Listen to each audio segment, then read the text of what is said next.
A valedictorian label won't wash away your filthy skin. Lieutenant Brad Mercer knocked the medal out of Maya's hand. Then, he snatched the Navy graduation cap from her hands. Then he dropped it onto the brick floor and pressed his boot on top of it. Maya froze. "Officer, what are you doing?" Mercer stepped closer. Before anyone could stop him, he grabbed the back of her collar and forced her down until one knee struck the stage floor. "Please," Maya said, shocked and confused. "I don't understand. I didn't do anything. A valedictorian medal doesn't change your pedigree," Mercer barked, leaning in until she could smell the stale coffee on his breath. "You people love wearing high-class masks, but you always end up back in the dirt where you belong." Dr. Alan Whitmore, the principal, rushed forward. "Lieutenant, take your hands off her." Mercer turned his head. "Step back." Maya rose from one knee, 18, and dressed in cream, beneath a board that read, "Maya Williams, Valedictorian, Harvard Scholarship recipient." Mercer pointed toward the parking row. "The black Audi. That yours?" "Yes," Maya said, forcing her voice to steady. "It belongs to me. You expect me to believe that? I expect you to verify it. My registration and insurance are in the glove compartment. My license is in my purse." Officer Daniel Cruz, standing behind Mercer, shifted uneasily. "Sir, we can run the plate from here. Dispatch can confirm in under a minute." Mercer snapped. "Stand down." Maya took one measured breath. "Officer Mercer, the car is legally mine." Mercer stepped off her cap at last, leaving a dusty mark across the navy fabric. "You sound rehearsed." "I sound prepared," Maya said, keeping her voice steady despite the fear in her chest. "That attitude is going to make this worse," Mercer said, his patience thinning as his jaw tightened. "No," Maya said softly. "Your assumption already did." Mercer reached for his handcuffs. Dr. Whitmore stepped between them. "Lieutenant, I am asking you, as a man who has known this student for 4 years, do not do this here." Mercer's voice turned cold. "Move." Maya lifted one hand toward the principal. "It's okay, Dr. Whitmore." "It is not okay," he said. "No," Maya replied, "but I need everyone to see it clearly." She turned her wrists slowly, palms out, so nobody could claim she resisted. The metal closed around her wrists with 2 small clicks. Her medal sat untouched on the table. Her cap lay behind her on the floor. Mercer nodded toward the patrol car. "Walk." Maya stepped down from the stage. The new heels she had bought for the ceremony were narrow and stiff, chosen because they looked dignified beneath her suit. Now, with her hands cuffed behind her back, she struggled to balance on the brick steps. Her ankle turned slightly. She stumbled, but caught herself. "I'm trying," she said quietly. Mercer's patience broke. "Move faster." "I can't," Maya said, her balance slipping. "Not in these heels with my hands cuffed." Before she could finish, Mercer hooked his foot against one heel and kicked it loose. Then he knocked the other from her foot. The shoes skidded across the hot brick and stopped near the first row of chairs. Mercer leaned close enough for Maya to hear every word. "Someone like you belongs barefoot." The afternoon heat had been baking the plaza since noon. When Maya's bare feet touched the brick, pain shot upward, sharp and immediate. She drew in a breath but did not cry out. Daniel Cruz took a step forward. "Lieutenant, that's unnecessary." Mercer did not even look back. "One more word, Cruz, and you can turn in your badge with her paperwork." At the far end of Liberty Square, a black town car pulled away from City Hall. Mayor Evelyn Williams was inside it, heading to a closed budget session across town, unaware that her daughter was being marched across the burning plaza by an officer whose mistake had already become something far worse. Maya took one step, then another. Each step hurt, but she kept her chin lifted. Inside her, something quiet and permanent shifted. She had believed excellence could build a wall around her life. In that moment, she understood that some people would look at the wall and see only a gate they felt entitled to break. As Mercer guided her toward the patrol car, the valedictorian board remained behind her, gold letters shining in the afternoon light. The crowd still believed it was a misunderstanding. Maya was beginning to think otherwise. By the time Maya reached the patrol car, the bottoms of her feet felt raw from the heated brick, but she refused to limp. That was the only control she had left. Lieutenant Brad Mercer opened the rear door and guided her down into the back seat with a hand on her shoulder. The plastic seat was hard, the air inside stale and heavy. Through the windshield, Maya could still see the white canopy, the city banner, the medal on the table, and her graduation cap lying on the stage floor with a dusty mark across it. Her shoes remained near the first row of chairs. No one had picked them up yet. Officer Daniel Cruz stood near the front of the patrol car, his face tight. He looked as if he wanted to say something and had already been warned too many times not to. Maya leaned forward slightly. "Officer Cruz." He turned. "My purse is still on the stage," she said. "My license is inside. My registration is in the Audi. Please make sure it doesn't disappear." Daniel's eyes moved toward Mercer, then back to her. "I'll note it." Mercer slammed the door before she could say anything else. The sound rolled through her chest. Outside, the crowd had begun to move again, but not the way crowds normally moved after a ceremony. People were whispering, calling relatives, holding phones low and close to their mouths. A retired nurse in a pale blue dress bent down and picked up Maya's shoes, holding them as carefully as if they were something broken. "Doctor." Whitmore stood frozen beside the stage steps, one hand over his mouth, his bow tie crooked. Mercer got into the driver's seat. Daniel slid into the passenger seat and shut the door quietly. For a moment, nobody spoke. Then Daniel said, "Lieutenant, we should verify before transport." Mercer started the engine. "We are verifying downtown." "Sir, her name was on the ceremony board." The principal identified her. "She offered registration." "And thieves never offer paperwork?" Mercer said. Daniel looked out the window. "That's not what I'm saying." "No. What you're saying is you don't trust my judgment."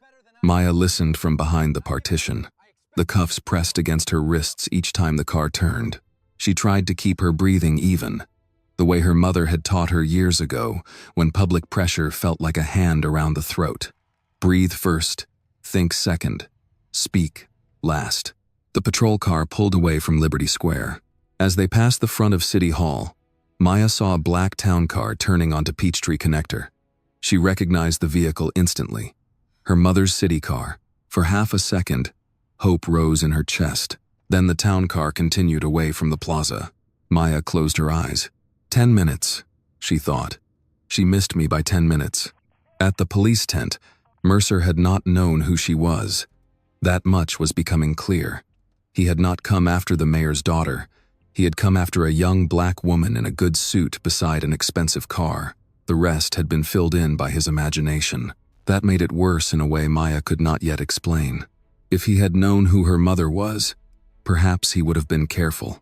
Perhaps he would have smiled, apologized, and called it a misunderstanding. But when he believed she was nobody important, he had shown the truth of himself. "Officer Mercer," Maya said, her voice steady through the partition. He did not answer. "I would like to know what law I'm accused of breaking." Mercer glanced at her in the rearview mirror.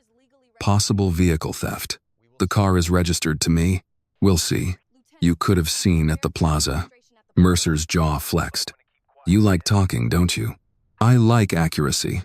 Daniel turned his head slightly, almost hiding the smallest reaction. Mercer noticed. "Something funny?" "No, sir." The ride to Cedar Street Station took 7 minutes. Maya counted them by streetlights and turns. Brookhaven looked painfully ordinary through the window. A barber shop with red chairs outside. A Baptist church sign announcing Sunday potluck. An old man watering petunias in front of a hardware store. A line of cars waiting at the Dairy Queen drive-thru. Life continued as though the world had not shifted under her feet. When they arrived, Mercer parked behind the station instead of at the front entrance. Maya saw the back lot, the concrete walls, the loading door, the narrow side entrance with a faded sign that read "Detainee Processing." She understood then that this was no longer a public humiliation. It was becoming paperwork, and paperwork could bury the truth if nobody watched closely. Mercer opened the door. Out. Maya shifted carefully. Without shoes, the asphalt was rough beneath her feet, but cooler than the plaza bricks. She stood upright. Daniel looked at her feet. "Lieutenant, she needs her shoes." She should have thought about that before making this difficult.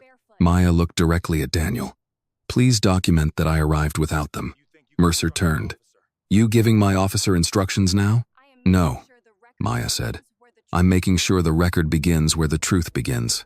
For the first time, Mercer hesitated. Not long, just enough for Maya to know the sentence had landed. Inside the station, the air conditioning hit her skin with a chill. The lobby smelled of burned coffee, printer ink, and floor cleaner. An older clerk behind a glass window looked up, then looked down quickly when she saw the handcuffs in Maya's bare feet. Mercer led her past the front desk. A sergeant with a gray mustache stepped out of an office. What have you got? Possible stolen vehicle, Mercer said. Black Audi. VIP row at Liberty Square. The sergeant looked at Maya. This the ceremony girl? Mercer's eyes narrowed. What? The sergeant nodded toward a television mounted in the corner. A local news station was already replaying footage from the plaza. The screen showed Maya on stage, Mercer stepping forward, the cap falling, the crowd going silent. Daniel stared at the television. Mercer did not. Turn that off, he said. The clerk reached for the remote. Before the screen went dark, Maya saw herself being led across the plaza, barefoot, chin lifted, hands cuffed behind her back. It looked both like her and not like her. The sergeant cleared his throat.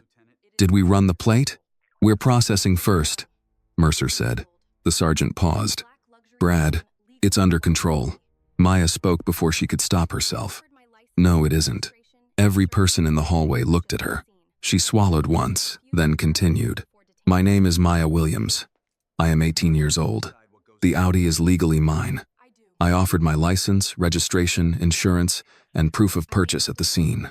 Lieutenant Mercer refused to verify them before detaining me. I want that in the record. Mercer stepped closer.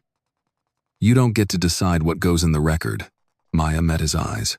Maybe not, but I get to remember what belongs there. The hallway went quiet. Somewhere behind the glass, a printer began to run. Daniel looked down at his notebook. For the first time all afternoon, he wrote something. Maya saw it. Mercer did not. And in that small motion, in the scratch of pen against paper, Maya felt the first thin thread of something she could use.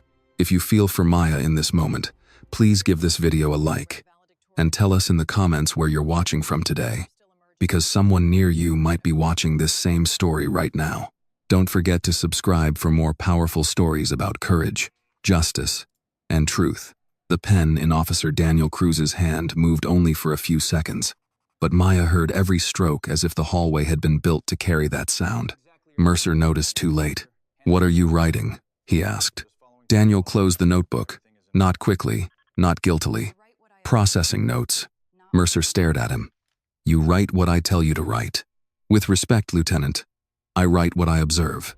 The sergeant with the gray mustache looked between them and said nothing. That silence told Maya more than a speech would have. Inside Cedar Street Station, people knew Brad Mercer. They knew his temper. They knew when not to stand too close to the fire. Mercer took Maya by the arm and moved her down the corridor. Book her. The clerk behind the glass looked up. On what charge? Suspicion of vehicle theft. Was the car reported stolen? Mercer stopped. The question hung in the air. Maya looked at the clerk, then at Daniel. The clerk was a woman in her late 50s, with reading glasses on a chain and a silver cross resting against her blouse. Her nameplate read Mrs. Hattie Bell. She had the tired, careful face of someone who had worked in public offices long enough to know when a file smelled wrong. Mercer said, We're still verifying. Mrs. Bell did not move. Then I can't enter theft as a charge. You can enter detainment pending verification. That's different. Then enter that. Mrs. Bell's hands returned to the keyboard, slower than before. Maya stood barefoot on the cold tile while the handcuffs pressed deeper into her wrists. She wanted to ask for her mother. She wanted to say Evelyn Williams's name and watch the room change. But something held her back. If they knew who she was, they might behave better. And then the truth would hide itself. So Maya stayed quiet. Mercer leaned closer. You look calmer than most people in cuffs. Maya looked at him. Maybe most people are not watching as closely as I am. His expression hardened. But before he could answer, Daniel spoke from behind him. Lieutenant, dispatch just came back. Mercer turned. And? Daniel held up his radio slightly. The Audi is registered to Maya Williams. Valid title. Valid insurance. No stolen report. No active warrants. The hallway went still. Mrs. Bell stopped typing. The sergeant crossed his arms. Maya felt relief move through her body, but she did not let it reach her face. Relief was not safety. Not here. Mercer took the radio from Daniel's hand and listened to the repeated confirmation himself. His face did not soften. It changed in a different way, as if the truth had insulted him. Well, the sergeant said carefully, that settles the vehicle. Mercer handed the radio back. Not necessarily. Daniel stared at him. Sir, she could have falsified purchase documents. Could be financial fraud. Could be identity issues. Maya almost laughed, but there was no humor in it. First I stole it. Now I somehow bought it illegally? Mercer pointed at her. Watch your tone. My tone is not evidence. Mrs. Bell looked down, but Maya saw the corner of her mouth tighten. The sergeant stepped closer. Brad, release her while you review the file. Mercer's voice dropped. I'm not releasing someone just because she knows how to perform innocence in front of people. That sentence struck the room, not loudly, permanently. Daniel's eyes shifted toward Maya, and for the first time she saw something clear in them. Not pity. Shame. The sergeant exhaled through his nose. Put her in holding. No formal charge until paperwork supports it. Maya turned to him. So even after confirmation, I'm still being held? He did not meet her eyes. Temporarily. That word sounded clean. It did not feel clean. Mercer guided her through another locked door into the Cedar Street detention wing. The air changed immediately. It was colder, flatter, stripped of the small human sounds from the front offices. No phones ringing. No printer. Just fluorescent lights, metal benches, and the soft buzz of a vending machine at the far end. They removed the cuffs only long enough to scan her fingerprints and photograph her. Stand on the mark, Mercer said. Maya stepped onto the taped line. Her feet were dusty from the plaza, and the sight of them beneath the camera made something in her stomach turn. She had dressed that morning to be honored. Now a station camera was recording her like a warning. The flash went off. Once, twice. Mercer gestured toward a small holding room. Inside, Daniel followed at a distance. Lieutenant, her shoes and purse are still at the plaza. We need to collect personal property properly. Mercer unlocked the door. Then go collect them. Daniel paused. Now? You seem eager to help. Daniel looked at Maya, then nodded once. Yes, sir. Maya understood. If Daniel went back, he could find the purse, the shoes, maybe even witnesses, before the story changed. She had only 1 second. My purse has a blue notebook inside, she said quickly. Please make sure it stays with my property. Mercer turned sharply. Enough. Daniel did not answer, but his face said he had heard her. The holding room door closed. Maya was not alone. 3 adults sat on the metal benches. A middle-aged black man in a delivery uniform, a black woman in nurse's scrubs, an older black man in a brown jacket with a cane folded beside him. No one looked surprised to see her. That was the first thing Maya noticed. Not surprise. Recognition. The woman in scrubs looked at Maya's bare feet, then at the red marks on her wrists.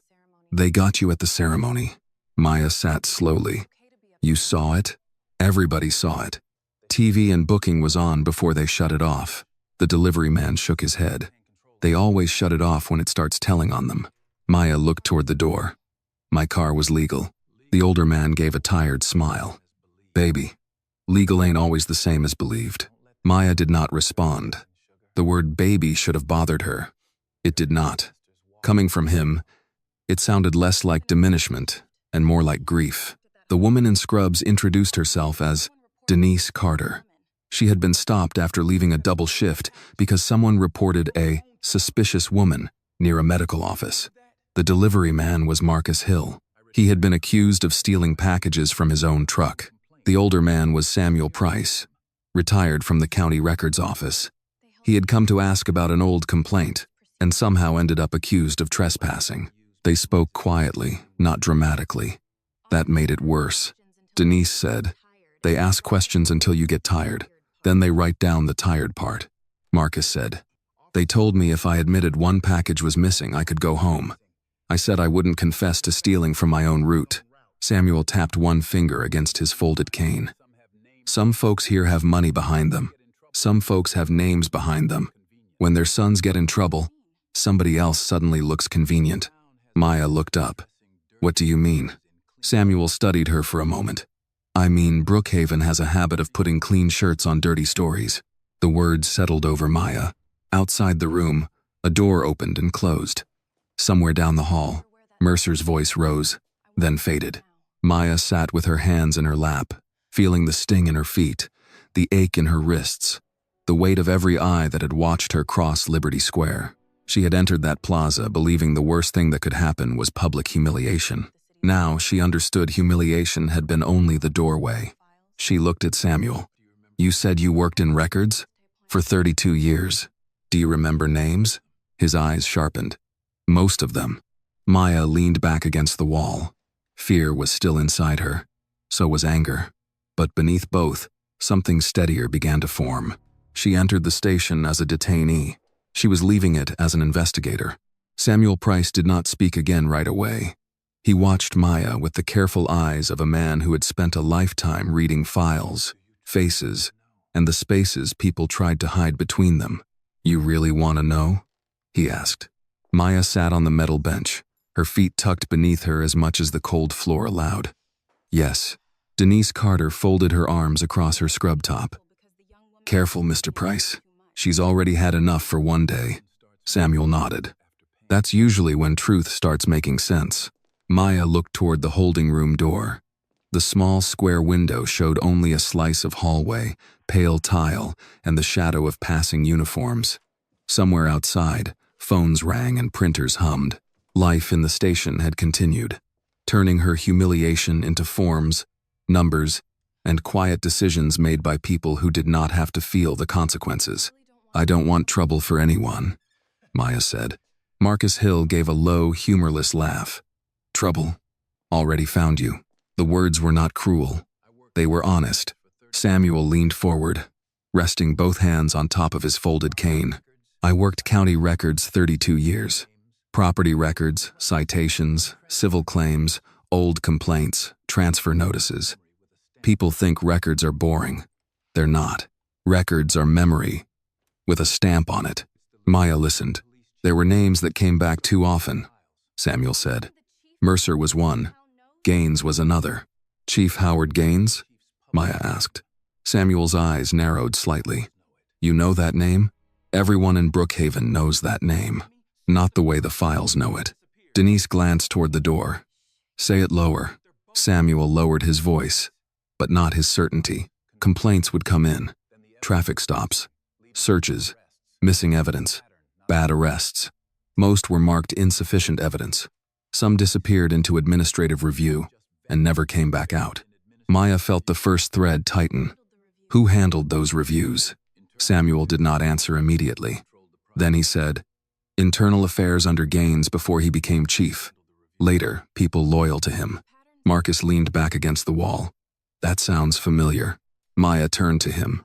"What happened to you?" Marcus rubbed a hand over his face. He was maybe 45, broad-shouldered, still wearing the brown and gold uniform of a delivery service. "Last winter, I had a route near North Buckhead Road, rich neighborhood. Package missing from a porch. Homeowner's son was caught on their own doorbell camera taking it inside before I even got there. But the family knew somebody. So suddenly I was the suspect. Mercer pulled me in, told me if I admitted I misplaced it, he'd make it a warning. Did you? No. But my company suspended me for 2 weeks while it got sorted out. Never got paid for that time." Denise shook her head slowly. "They don't have to convict you to punish you." Maya held on to that sentence. "They don't have to convict you to punish you." It felt like the beginning of something ugly and precise. Denise's story came next. She had finished a 16-hour shift at Street Ann's Medical Center and stopped at a closed pharmacy parking lot to answer a text from her sister. A patrol car pulled behind her. The officer said she matched a description. No description was ever shown to her. Her badge, scrubs, and hospital ID did not matter. She spent 3 hours at Cedar Street before they let her go without apology. Who was the officer? Maya asked. Denise's mouth tightened. Mercer signed the report. Another officer did most of the talking. Do you remember the name? Elliot Vance. Samuel gave a small nod. Vance. Gaines's nephew by marriage. Maya sat very still. Names, relationships, reviews, missing records. A map began to form in her mind. Faint, but real. She wished she had her blue notebook. Then she remembered it was in her purse, still at Liberty Square. If it had not already been moved, opened, or lost. The thought made her stomach clench. Outside the holding room, footsteps approached. The door opened, and Mrs. Hattie Bell appeared with a paper cup of water and a small packet of crackers. She looked at Maya, then at her bare feet, then at the red marks on her wrists. Her face changed. Just a little. Miss Williams, she said, your property has not arrived yet. Officer Cruz went to get it, Maya said. Mrs. Bell gave a tiny nod. I know. Behind her, Mercer's voice echoed from the hallway. Hattie, don't start conversations in holding. Mrs. Bell did not turn around. I'm giving water to a detainee. She doesn't need special treatment. She needs shoes, Mrs. Bell said. The hallway fell quiet. Maya looked at Mrs. Bell with new respect. Mercer appeared behind her, his shoulders filling the doorway. Out. Maya stood. Am I being released? No. Then where am I going? Interview room. Samuel spoke before Maya could. She should have counsel. Mercer looked at him. Nobody asked you. Samuel's expression did not change. That has never stopped me from telling the truth. For a moment, Mercer looked as if he wanted to answer sharply. Then he noticed Mrs. Bell watching him, and perhaps remembered there were cameras in the hallway. Move, he said to Maya. Maya stepped out carefully. The tile was colder here, but her feet still ached from the plaza. Mrs. Bell held the cup of water toward her. Maya took it with both hands. Thank you, ma'am. Mrs. Bell's eyes softened. Keep your head clear. It was not advice. It was a warning. In the interview room, there was one metal table, 2 chairs, and a camera in the corner. Mercer sat across from Maya and opened a folder that could not possibly contain much yet. He clicked a pen. You want to help yourself? He asked. I already did, Maya said. I told the truth. Mercer smiled without warmth. Truth is not always enough. Maya looked at the camera. Is this being recorded? Mercer's pen stopped. Yes. Good. His smile disappeared. Maya folded her hands on the table. Her wrists hurt, her feet burned, and fear still moved somewhere inside her chest. But fear no longer had the room to itself. There were names now. Mercer, Gaines, Vance. There were stories. Denise, Marcus, Samuel. There was a pattern. And if there was a pattern, there was a way to prove it. Mercer leaned back. You think you're smart. Maya met his eyes. No, Lieutenant. I think you assumed I wasn't. For the first time since Liberty Square, Brad Mercer had no quick answer. Behind the glass, somewhere she could not see, the station continued to move around them. But Maya Williams had begun to listen differently, and Cedar Street had started giving itself away.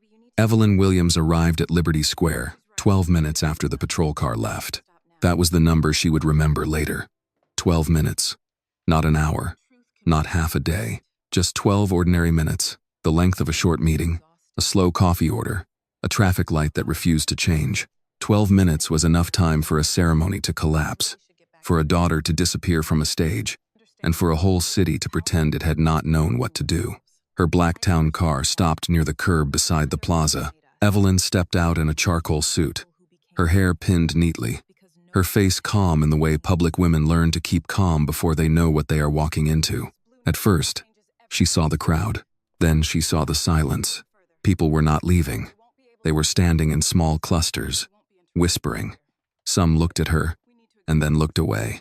Others held phones against their chests like they had recorded something they now wished they had stopped. Dr. Alan Whitmore came toward her with Maya's shoes in his hands. That was when Evelyn's calm began to crack. Alan, she said, where is my daughter? He opened his mouth, but no words came. Evelyn looked past him to the stage. The white canopy still fluttered. The metal still sat on the table. The gold-lettered board still read Maya Williams, Valedictorian, Eastwood Preparatory Program, Harvard Scholarship recipient. And on the brick floor near the podium lay Maya's Navy graduation cap, bent at one edge, the gold tassel stained with dust. Evelyn walked to it slowly. No one stopped her. She bent, picked up the cap, and held it in both hands.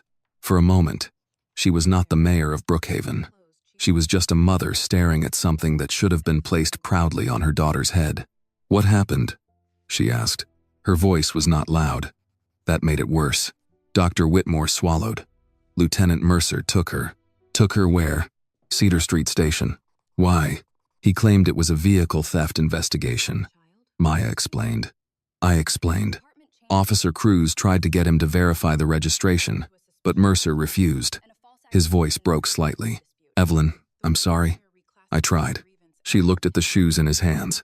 "Why do you have those?" The principal looked down as if he had forgotten he was holding them.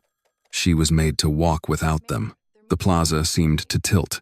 Evelyn closed her fingers around the cap until the fabric creased beneath her hand. For one dangerous second, all the discipline she had built over 20 years as a civil rights attorney and 6 years in public office rose up against something older than professionalism.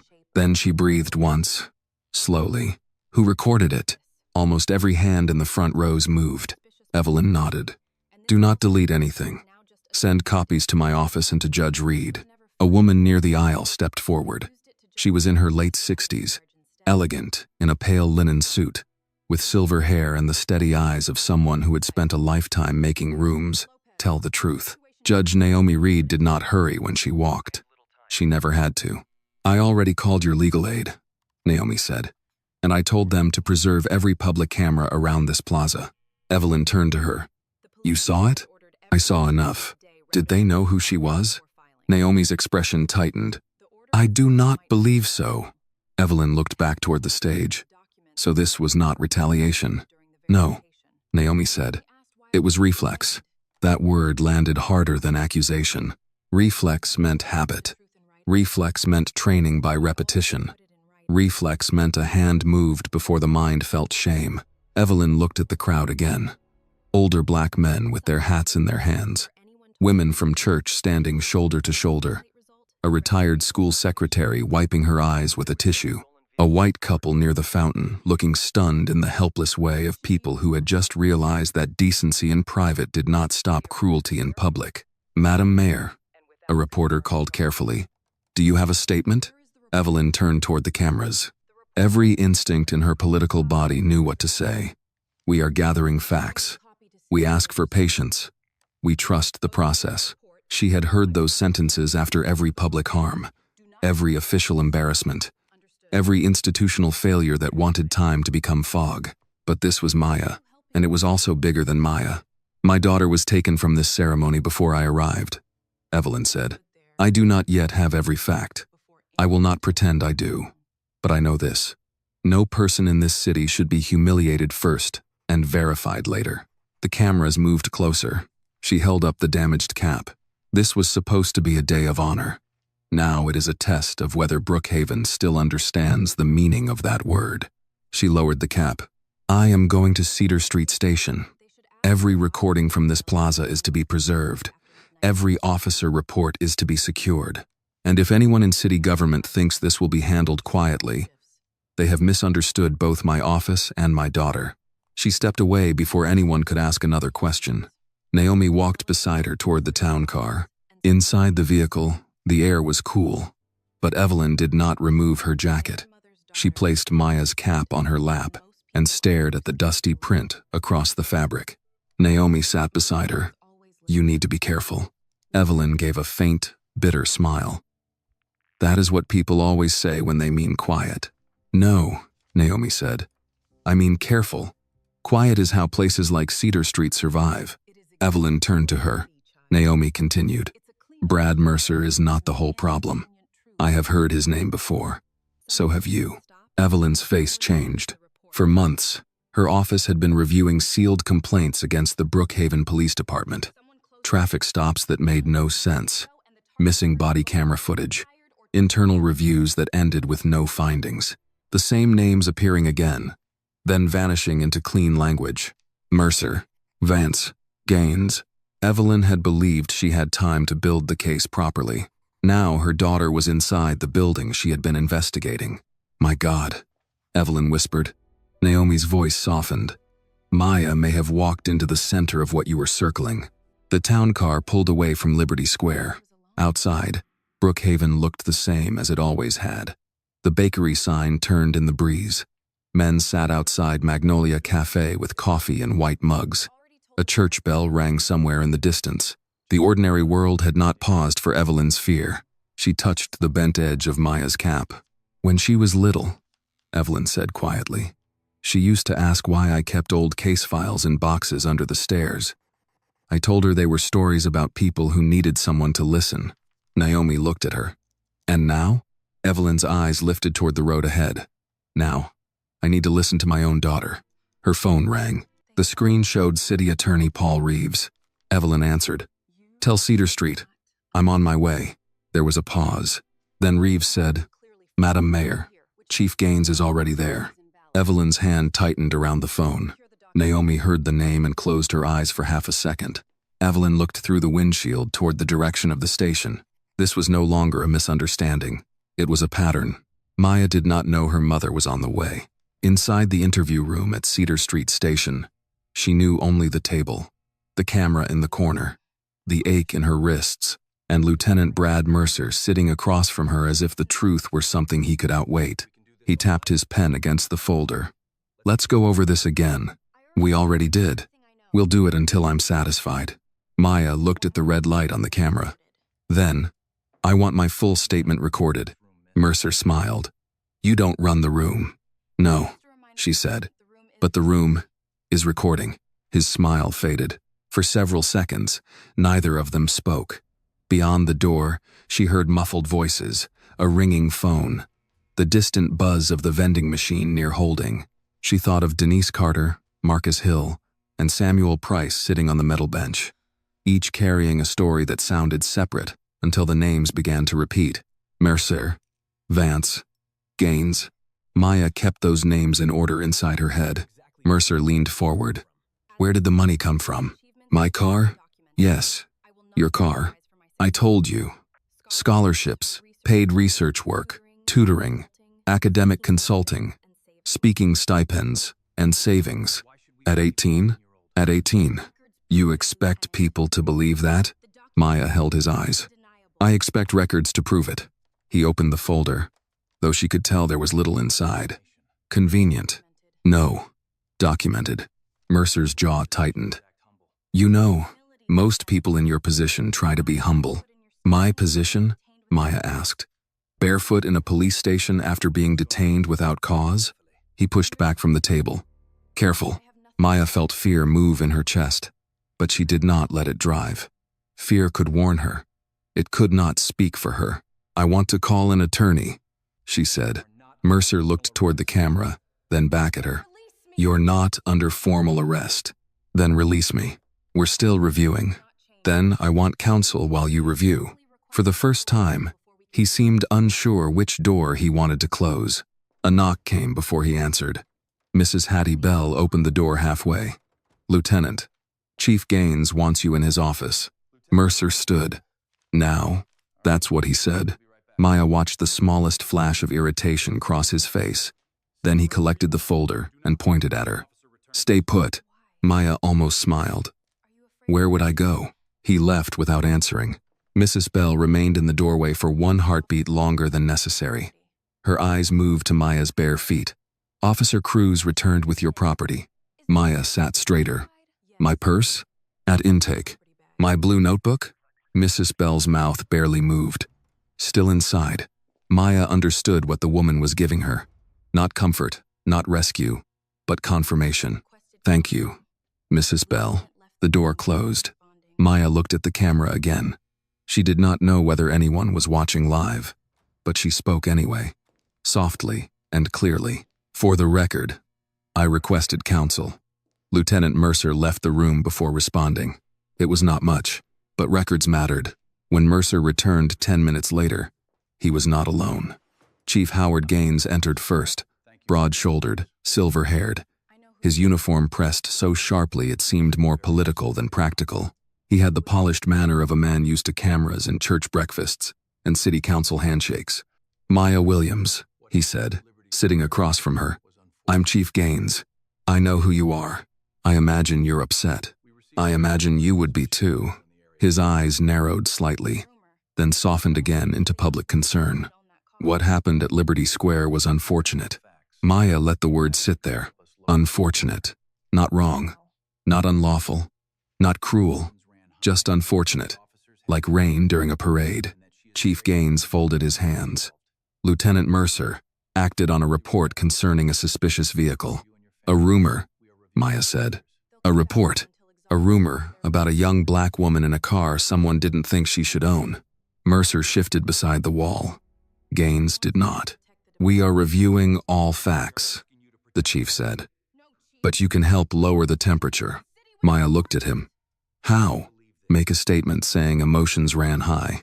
Say you understand officers had to be careful. Say you're grateful the matter is being resolved." Maya stared at him. There it was. Not an apology. A script. She thought of Denise saying, "They ask questions until you get tired. Then they write down the tired part." She thought of Marcus losing 2 weeks of pay for refusing a false confession. She thought of Samuel tapping his cane and saying clean shirts could cover dirty stories. Maya sat back. "You want me to protect the department." Gaines gave a patient smile. "I want you to protect the city." "No," she said. "You want me to confuse the two," Mercer muttered. "Unbelievable." Gaines lifted one hand, silencing him. "Miss Williams, you are young. You have a bright future. Harvard, from what I understand. You don't want your name tied to controversy before your life even starts." Maya felt the sentence slide across the table like a threat, dressed in advice. "My name was tied to controversy when your lieutenant put cuffs on me in front of half the city." Gaines's expression cooled. "A cooperative attitude will help everyone." "Everyone?" "Yes. Denise Carter? Marcus Hill? Samuel Price? Did cooperation help them?" For the first time, Chief Gaines's face changed. "Not much. Enough." Mercer looked at him. "Who are they?" Gaines did not answer. Maya noticed. A door opened somewhere in her mind. She kept her voice calm. "I heard their names in holding. I heard Officer Vance's name too." Gaines stood. "This interview is over." Mercer blinked. "Chief?" "I said it's over." Gaines looked at Maya. "You will be released when processing is complete. Without charge. If the vehicle documents are confirmed." They already were.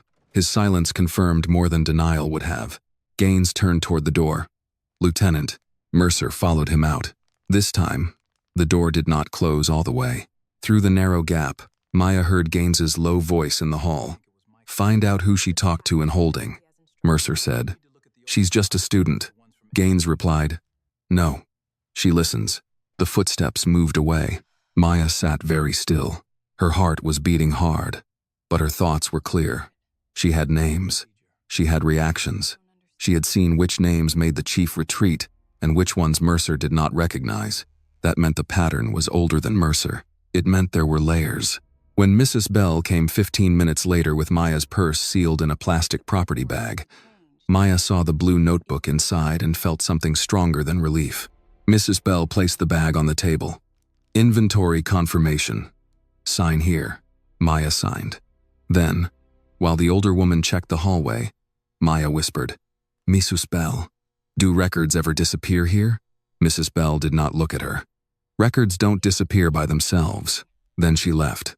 Maya lowered her eyes to the notebook through the plastic. She had entered Cedar Street as a detainee. She was leaving it as an investigator. Maya was released from Cedar Street Station at 5:42 inches the afternoon without charge. No apology came with the release form. Mrs. Hattie Bell slid the paperwork through the glass window and said, "Sign on the last line, Miss Williams." Maya signed.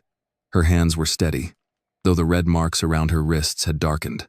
Her shoes, purse, phone, and blue notebook were returned in a clear plastic bag. The shoes were dusty from Liberty Square. One heel was scratched. She looked at them for a moment. then put them in the bag instead of on her feet. Daniel Cruz stood near the side door, holding himself as if he did not know whether he had the right to approach her. Maya looked at him. "Did you find my cap?" His face tightened. "Dr. Whitmore gave it to your mother." "My mother knows?" Daniel nodded. "She's here. Or she was. Chief Gaines wouldn't let her back during processing. Said it would compromise procedure." Maya gave a small, tired laugh. "Procedure suddenly matters." Daniel lowered his voice. "Miss Williams, I wrote what I saw. That may matter later. I think it already does." Before she could answer, Chief Gaines appeared at the far end of the hall with Mercer beside him. Gaines wore the calm expression of a man watching a storm from behind strong glass. "Miss Williams," he said, "you're free to go." Maya turned. "I was always free to go. You just refused to admit it." Mercer's jaw tightened. Gaines smiled thinly. "I suggest you take the evening to rest. I'll take the evening to remember." She walked out barefoot, carrying her shoes in the plastic bag. Outside, the heat had softened but not left. The sky over Brookhaven was turning gold, and the station parking lot smelled of asphalt and cut grass. Evelyn Williams stood beside the town car with Naomi Reed at her side. The moment Evelyn saw Maya's bare feet, the mare disappeared from her face. Only the mother remained. Maya. Maya had held herself together through the stage, the patrol car, the hallway, the interview room, and the holding cell. But when her mother crossed the lot, she felt the first break inside her chest. "I'm okay," Maya said quickly, because she knew her mother needed to hear it. Evelyn took her hands and turned them gently, looking at the marks. Then she looked down at the plastic bag with the shoes inside, her lips pressed together. Naomi Reed stepped forward and placed a light hand on Maya's shoulder. "Come with us. Not home yet. Somewhere quieter." They went to Magnolia Cafe. At that hour, the cafe was half full of people who knew when to talk and when to leave a person alone. A bell chimed above the door. The air smelled of black coffee, cinnamon, fried chicken from the kitchen, and lemon pie cooling under glass. At the back table, two older men paused their chess game when Evelyn entered, then stood. "Madam Mayor," one of them said. Evelyn nodded. "Mr. Harris. Mr. Cole." Their eyes moved to Maya, then to the marks on her wrists. Neither man asked a question. That was a kind of respect. Naomi guided them to a corner booth. The waitress, a woman named Carol who had worked there since before Maya was born, brought coffee for Evelyn, tea for Naomi, and a glass of ice water for Maya without being asked. Then, she set down a slice of sweet potato pie. Maya looked up. Carol's voice was soft. "Honey, some days need sugar before answers." For the first time all day, Maya nearly cried. Evelyn sat across from her. "Tell me everything." Maya did. She did not make it dramatic. She did not need to. She told her mother about Mercer's words, the cap, the shoes, the walk across the brick, the station, the interview room, Gaines's script, Denise Carter, Marcus Samuel Price, Elliot Vance, and Mrs. Bell's warning. Evelyn did not interrupt. Naomi wrote names on a napkin with a fountain pen she carried in her purse. Mercer, Gaines, Vance, Carter, Hill, Price, Bell, Cruz. When Maya finished, the pie was untouched. Evelyn's coffee had gone cold. Naomi looked at the napkin. "This is not one incident." "No," Maya said. "It's a system that learned how to sound boring." Evelyn looked at her daughter then, really looked at her. "You should not have had to think like an investigator today." "I didn't choose the room," Maya said. "But once I was in it, I listened." Naomi leaned back. Her silver hair caught the yellow light above the booth. Communities don't collapse in one day. They erode quietly. A missing report here. A changed statement there. A person released without charge, but left with a record in someone's memory. That is how trust dies. Maya wrapped both hands around her water glass. "Samuel said records are memory with a stamp on it." "He is right," Naomi said. "And someone has been editing the memory." Evelyn looked toward the cafe window. Outside, Brookhaven moved through its evening routine. A man carried groceries to a pickup truck. A couple in their 50s walked slowly past the storefronts, holding hands. Across the street, The flag in front of the post office hung almost still. "I was already reviewing complaints," Evelyn said at last, quietly. "I thought we needed more time." Maya's voice softened. "Maybe time is what they use against people." Evelyn closed her eyes for a moment. Naomi put the pen down. "The question is what happens next." Evelyn opened her eyes. "We preserve evidence. We secure every recording from Liberty Square. We request body camera footage. We identify every complaint connected to Mercer, Vance, and Gaines. We do it cleanly." Maya shook her head. "If you do it as mayor, they'll say it's personal. It is personal, and that's how they'll dismiss it." The table went quiet. Maya reached into the plastic bag and pulled out her blue notebook. The cover was bent but intact. She opened to a blank page and wrote the first 3 names: Mercer, Gaines, Vance. Then she added Denise, Marcus, and Samuel beneath them. Evelyn watched her. "Maya, I'm not trying to replace you," Maya said. "I'm trying to find what they think no one my age would know how to find." Naomi's eyes warmed with something like pride. "And what is that?" Maya looked at the napkin, the names, the cooling coffee, the older men at the chessboard, the waitress pretending not to watch from the counter. She thought of Liberty Square, her cap under Mercer's boot, and the moment Gaines had stopped smiling when she mentioned the people in holding. "The pattern," she said. Evelyn reached across the table and touched her daughter's hand. "Then we do this carefully." Maya nodded. "Carefully, not quietly."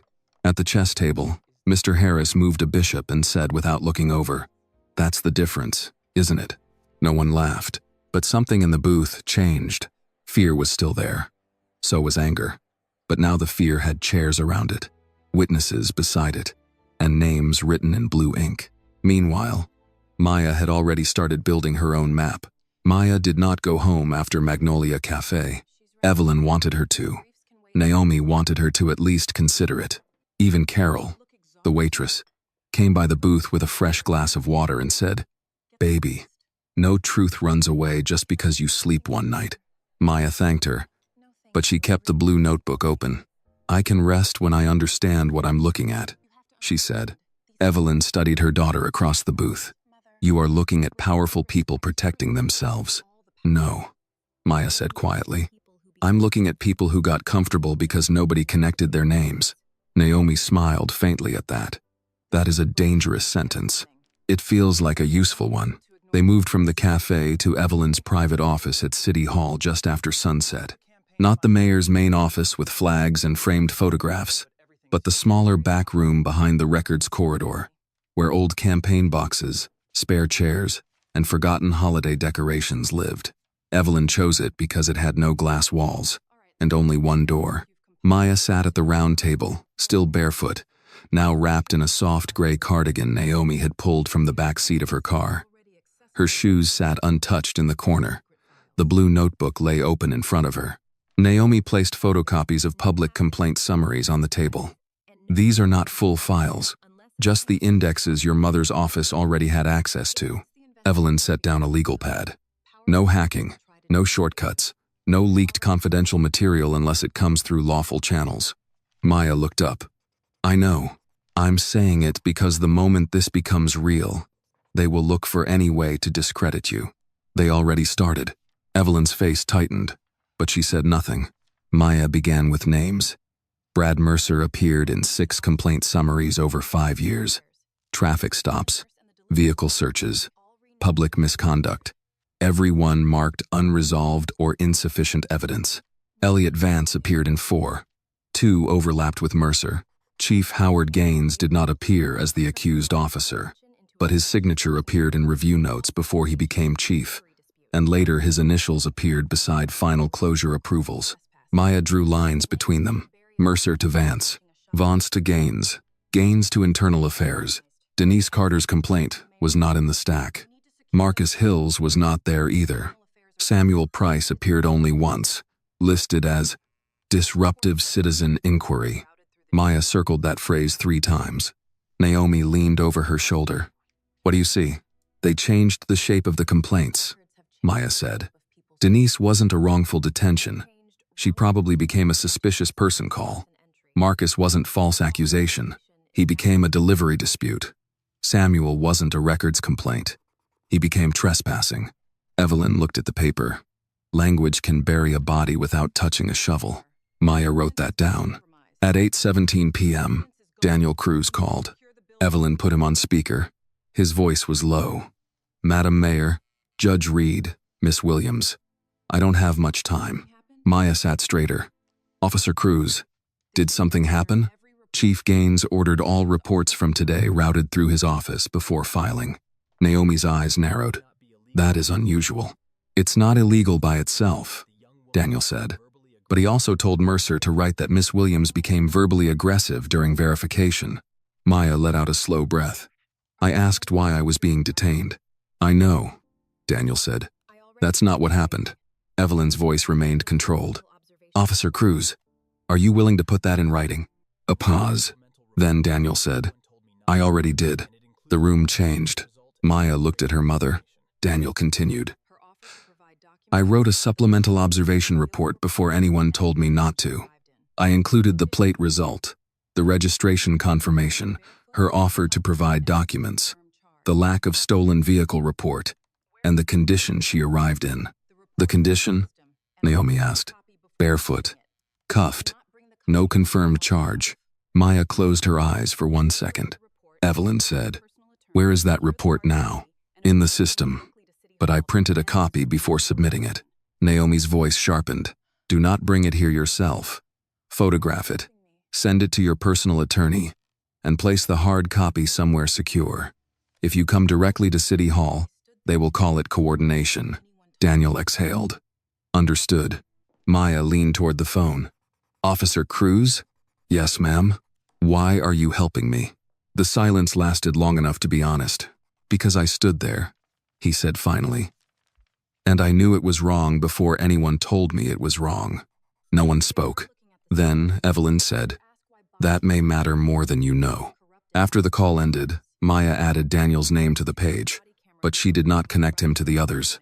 She drew him off to the side, a separate point, a witness not yet pulled into the map. At 9:03, Naomi received a text from a former clerk at the courthouse. At 9:21, Evelyn's legal aide sent over traffic stop summaries by race from the last 4 years. At 9:40, Mrs. Hattie Bell called from a blocked number. Evelyn answered, and Hattie did not waste words.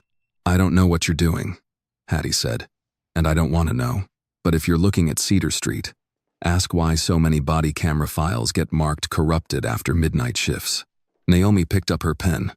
"How many?" "Enough." "Which officers?" "Mercer, Vance, Polk, sometimes others. But those names repeat." Maya wrote Polk beneath Vance. Hattie's voice softened. "Miss Williams, your daughter listened today. Most folks are too scared to listen." Evelyn looked at Maya. "She has always listened." Hattie hung up without goodbye. By 10 o'clock, the table looked less like a workspace and more like the inside of Maya's mind. Names, arrows, dates, coffee cups, sticky notes, complaint numbers, and one napkin from Magnolia Cafe with the first list still written in Naomi's careful hand. Maya stared at the growing map. "This isn't just bad arrests," she said. Naomi nodded. "No, it's a cleanup machine." Evelyn stood very still. Maya continued. "Someone makes the stop. Someone shapes the report. Someone closes the complaint. Someone loses the video. Then the person goes home too tired or too scared to fight." Naomi looked at Evelyn. "That is a system." Evelyn's voice was quiet. "And systems have owners." Maya drew one final line from Mercer to Gaines, then another from Vance to Gaines, then one from the corrupted camera notes to Gaines's office. Her hand paused over the page. For the first time that day, the fear inside her turned into something colder and more useful. "They thought I was alone," Maya said. Evelyn looked at the map, then at her daughter. "You are not." Outside City Hall, Brookhaven's streetlights glowed over quiet sidewalks and closed storefronts. The town had gone home to dinner, television, evening pills, and porch lights. But in the back office, beneath the hum of old fluorescent bulbs, Maya Williams sat over a web of names that had waited years for someone to follow the threads. Every answer led upward. By morning, Brookhaven had split itself in two. On one side were the people who had watched the video and knew exactly what they had seen. On the other were the people who needed the video to mean something else. Because, if it meant what it appeared to mean, then the town they trusted had been lying to them for years. The first headline appeared at 6:12 a.m. on a local news site. Mayor's daughter detained during honors ceremony after vehicle theft concern. By 6:45, the headline had changed twice. By 7:30, radio callers were already asking why the mayor's family owned expensive cars and whether Maya Williams had received special treatment. Maya read none of it at first.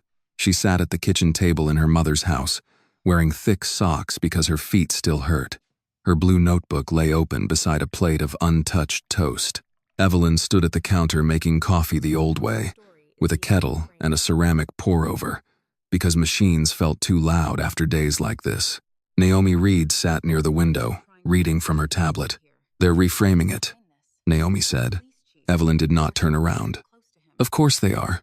Maya looked up. "Who? Chief Gaines?" Naomi said.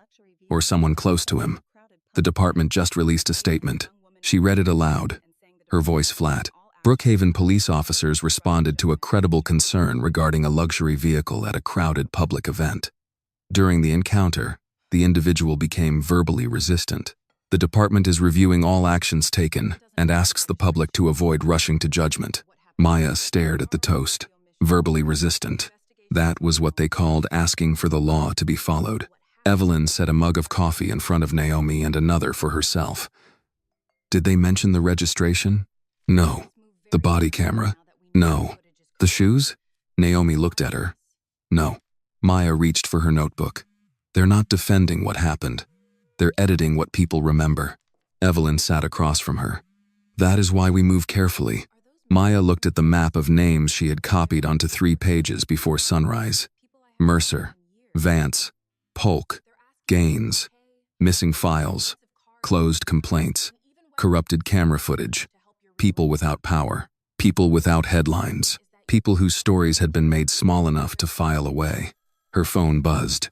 Then again. She turned it face down. Evelyn noticed. "Harvard? No. Reporters. Friends. People I haven't heard from in years.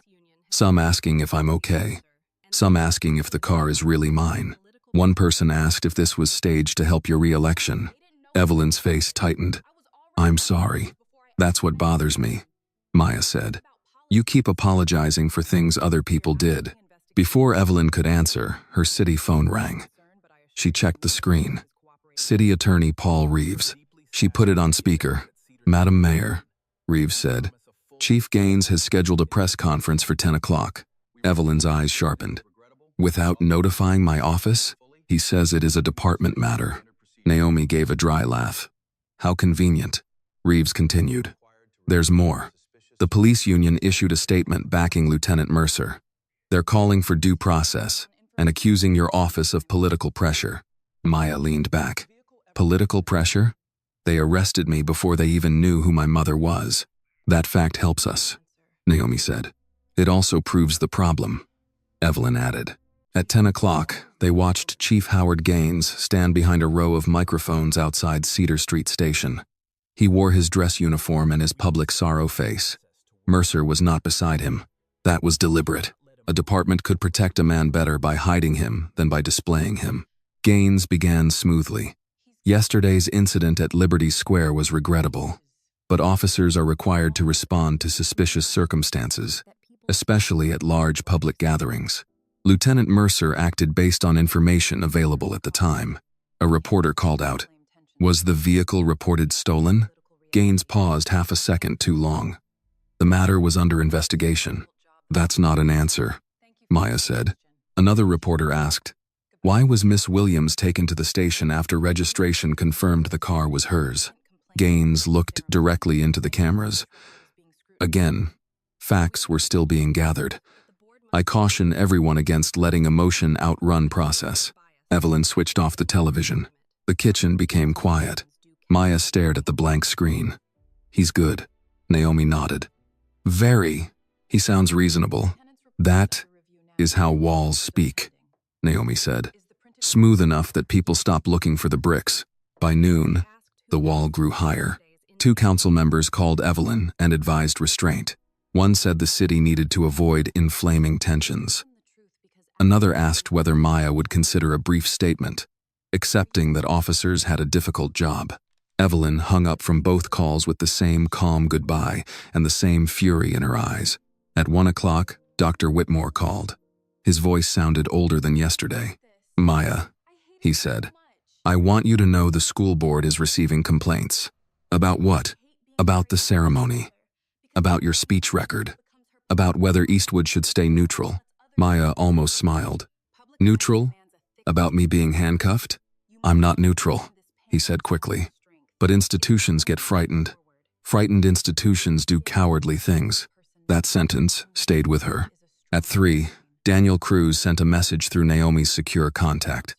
They moved Mercer's report to chief review. "My supplemental is still in the system but marked pending. I have a printed copy safe." At 4, Mrs. Bell called from a blocked number again.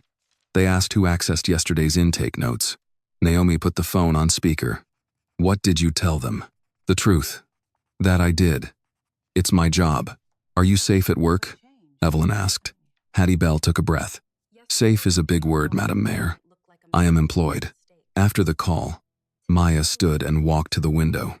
Across the street, an elderly neighbor was trimming roses in a straw hat. A mail truck rolled slowly past. The world looked gentle from far enough away. "I hate this," Maya said. Evelyn came beside her. "I know. No. I hate that I'm afraid of hurting you. I hate that every move I make becomes your problem. If I speak, they say you coached me. If I stay quiet, they write my story for me." Evelyn was silent for a moment. Then she said, "When I first ran for office, someone told me public life would require a thick skin. They were wrong. Thick skin only makes you numb. What you need is a strong spine." Maya looked at her mother. Evelyn continued, "Do not protect my position by surrendering your truth." Maya's throat tightened. "What if they come after you?" "They already have."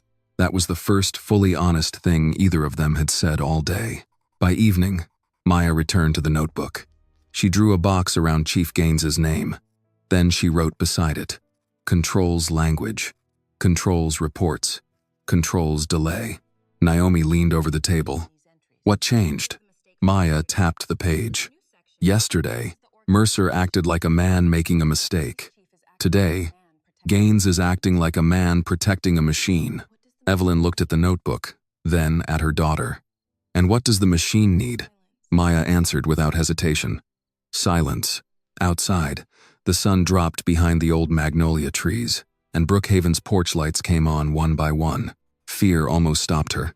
Anger kept her moving. Maya found the list just after midnight. It did not look important at first. That was the trick of it. The file was not labeled corruption, or misconduct, or anything honest enough to warn the people who had made it. It was buried inside a folder from a city audit 3 years earlier, under a plain title, Administrative Closure Summary. Naomi had requested it through an old public records channel before dinner. It arrived in Evelyn's inbox at 12:08 a.m., forwarded by a retired clerk who wrote only one sentence. "You did not get this from me." Evelyn read that sentence twice. "We stop here, if this crossed a line." Naomi adjusted her glasses and scanned the header. It is a city audit attachment. Public record, poorly indexed. Not stolen.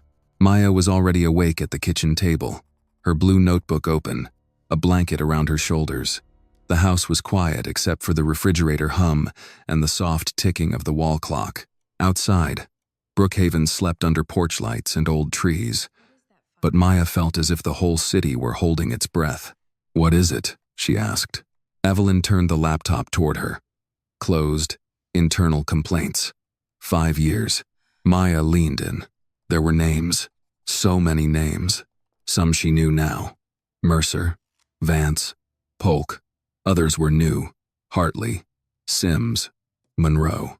Officers listed beside dates, complaint numbers, incident codes, and final outcomes. Most outcomes used the same clean words. Unfounded, unsubstantiated, complainant, unavailable, footage unavailable. Administrative closure. Maya read slowly. Footage unavailable. Footage unavailable. Footage corrupted. Complainant withdrew. Naomi sat beside her with a legal pad. Look at the dates. Maya did. The same names repeated around the same weeks. A stop involving Mercer. A complaint review touched by Vance. A missing video approved through Gaines's office. A witness who withdrew after a second interview. A record changed from wrongful detention to failure to cooperate. Her hand moved to her notebook. Evelyn watched her daughter circle the same 3 officer names again and again. Maya, I see it. What do you see? Maya swallowed. They didn't just close complaints. They changed what the complaints were about. Naomi nodded once, grimly. Say more. Maya pointed to one entry. This one says obstruction during traffic inquiry. But the original complaint summary says the man was stopped walking home from work. No car, no traffic. Why would the final code say traffic? Evelyn's face hardened. Maya moved to the next. This woman said her purse was searched without consent. Final note says property inventory after arrest. But she was never charged. So they made the search sound official after the fact. Naomi wrote quickly. Maya turned another page. Here, Marcus Hill. Delivery dispute. No officer misconduct. Evelyn leaned closer. Marcus? From holding? Yes. Maya's voice changed. His complaint is here. The file had reduced Marcus's lost pay, public accusation, and pressure to confess into 2 lines of administrative language. Delivery dispute. No finding. Maya stared at it for a long moment. Then she found Denise Carter. Suspicious person contact. Resolved at scene. She was held for 3 hours. Maya said. That isn't resolved at scene. Naomi's pen stopped. No, it is not. Maya kept reading until her eyes burned. At 12:46 a.m., she found Samuel Price. Citizen became disruptive during records inquiry. Removed from premises. There was no mention of his complaint. No mention of missing files. No mention of the reason he came to Cedar Street in the first place. Maya sat back. The kitchen clock ticked louder. Evelyn closed her eyes briefly, then opened them with the controlled pain of someone seeing a suspicion become proof. This is bigger than Mercer. It was always bigger, Maya said. Mercer just stepped on stage where people could see him. Naomi looked at the spreadsheet. Chief Gaines signed off on 27 of these closures. Evelyn corrected her softly. His office did. Naomi looked at her over the rim of her glasses. Evelyn, I know. The mayor's voice was quiet. I know what that means. Maya scrolled farther down. Then she stopped. What is it? Evelyn asked. Maya did not answer at first. She clicked open a linked memo from 2 years earlier. It was short, unsigned, and marked internal only. The language was dry, but the meaning was not. Pattern risk. Regarding repeated citizen allegations against Route Division personnel, recommend centralized review before external disclosure. Maya read the sentence aloud. Naomi's face went still. Evelyn stood from the table and walked to the sink. She gripped the counter, looking out the dark kitchen window at nothing. Centralized review, Maya said. That means Gaines wanted everything routed through him before anyone outside could see it. Naomi's voice was low. Or, before anyone could connect it. Maya looked back at the screen. A second attachment showed a list of cases flagged for narrative correction. Beside each case were short notes. Clarify officer safety concern, remove speculative language, revise citizen claim to non-compliance, video unavailable pending technical review. Maya felt cold. Naomi, she said, what does narrative correction mean? Naomi did not answer quickly. Evelyn turned from the sink. It means they edited the story before the truth could leave the building. The words sat in the kitchen like smoke. Maya thought of the statement Gaines wanted her to make. Emotions ran high. Officers had to be careful. Matter resolved. She realized now that he had not invented that script for her. He had used it before, maybe many times. Her phone buzzed on the table. Daniel Cruz. Maya looked at Evelyn, who nodded. She answered on speaker. Daniel's voice was barely above a whisper. Miss Williams, I shouldn't be calling this late. What happened? They're rewriting Mercer's report. Naomi leaned forward. Who is they? Gaines. and Lieutenant Polk. I saw the draft. They changed the reason for detention from possible vehicle theft to disorderly conduct during public verification. Maya almost laughed. Public verification? He never verified anything in public. I know. Evelyn's voice cut through, calm and sharp. Officer Cruz, can you lawfully document what you saw? Yes, ma'am. I can write another supplemental. Do that. But do not take anything you are not authorized to take. I won't. He paused. There's more. I heard Gaines say the list was becoming a problem. Naomi looked at the laptop. Maya asked, "What list?" "I don't know," he said. "If that list gets outside counsel, we lose the whole wall." No one in the kitchen moved. Daniel continued, "I thought you should know." Maya looked at the spreadsheet, glowing on the laptop screen. "We know," she said. After the call ended, the room stayed silent for several seconds. Then Naomi stood. "We need certified copies. Chain of custody. Witnesses. We do not accuse yet. We preserve." Evelyn nodded. "I'll call Paul Reeves." Maya was still looking at the list. Every row had once been a person sitting somewhere, trying to explain why the official version did not match what happened to them. Every row had been made smaller until it became safe for the department to ignore. She turned to a fresh page in her notebook and wrote at the top, "The wall." Beneath it, she listed what held the wall together: assumption, report language, missing video, closed complaints, fear, delay, silence. Then she wrote one more word: Gaines. Evelyn read it over her shoulder. "Are you sure?"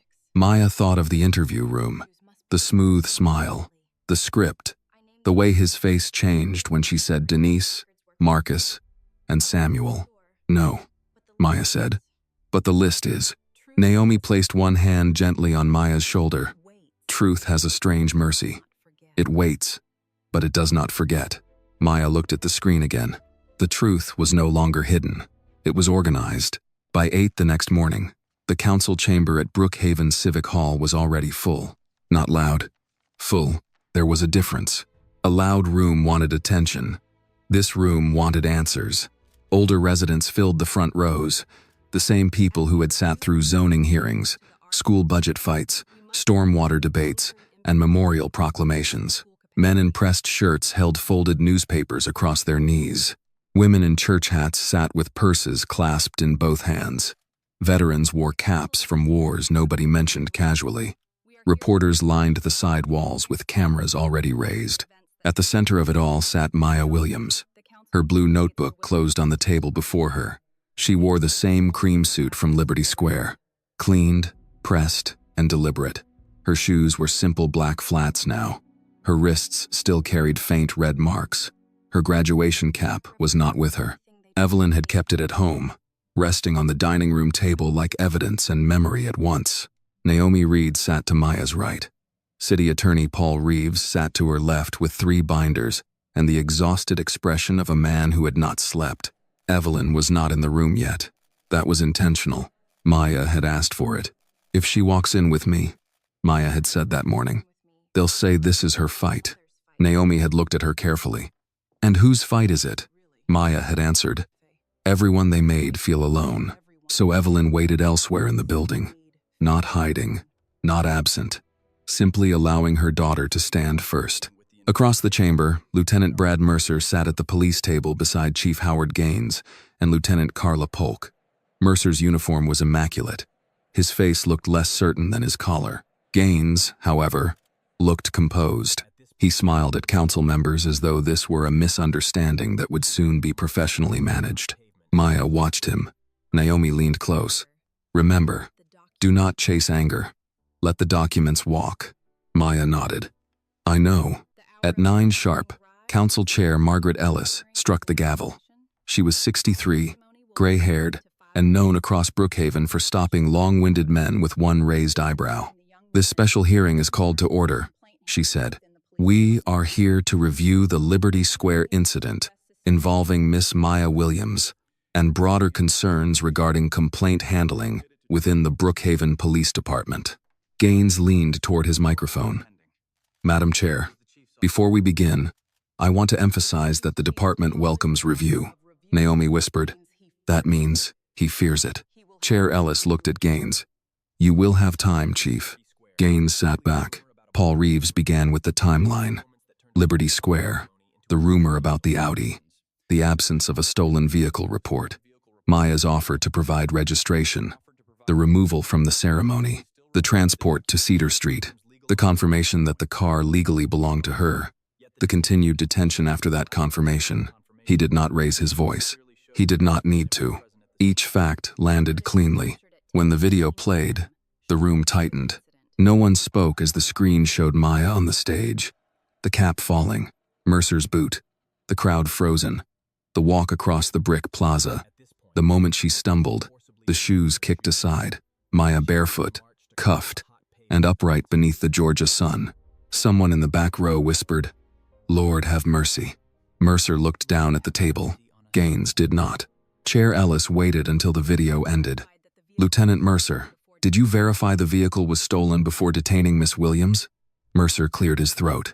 There was reasonable suspicion based on circumstances. That was not my question. No, ma'am. Did you verify ownership at the scene? No, ma'am. Did Miss Williams offer documentation? Mercer hesitated. Daniel Cruz sat 2 rows behind him in uniform, face pale but steady. Mercer said, "She made statements regarding documentation." Chair Ellis looked over her glasses. Did she offer documentation? Yes, ma'am. Maya wrote 1 word in her notebook. Yes. Naomi saw it and gave the smallest nod. Then Daniel was called. He walked to the witness table slowly, carrying a folder in both hands.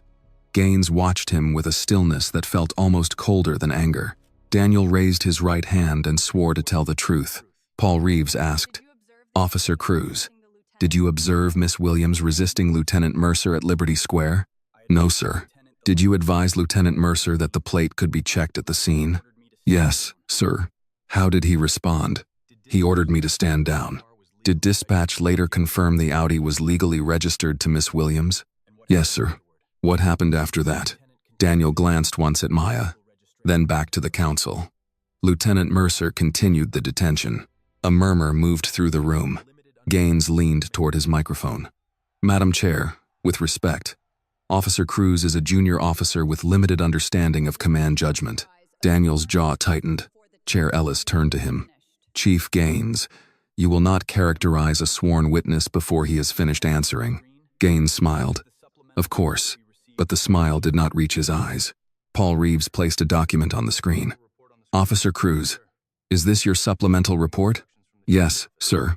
"Did you submit it before being instructed by Chief Gaines's office?" "Yes, sir." "Was that report later marked pending?" Daniel breathed in. "Yes, sir." "By whose office?"